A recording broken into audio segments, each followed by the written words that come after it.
Our country is in an economic and political crisis. Unemployment has reached crisis proportions. This crippling load shedding is worsening the situation. Our law enforcement agencies are in a crisis. The intelligence services of this country are in a crisis, nowhere to be seen. We are expecting that President Ramaphosa, when he addresses the nation, he must come up with clear plans.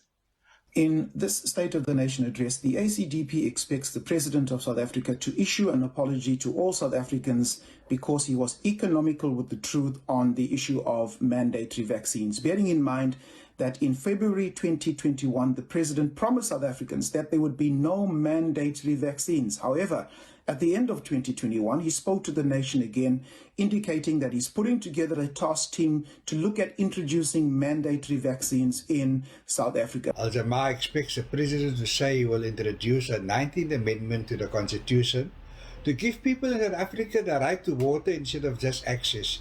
It cannot be that the African child must throw stones at dogs, cows and livestock to move away from waterways so they can quench their thirst. The President must present a credible, tangible and sustainable plan and growth path towards job creation, particularly for young people, ensuring that the economy of the country is rebuilt towards growth and to ensure inclusivity of all the people of South Africa.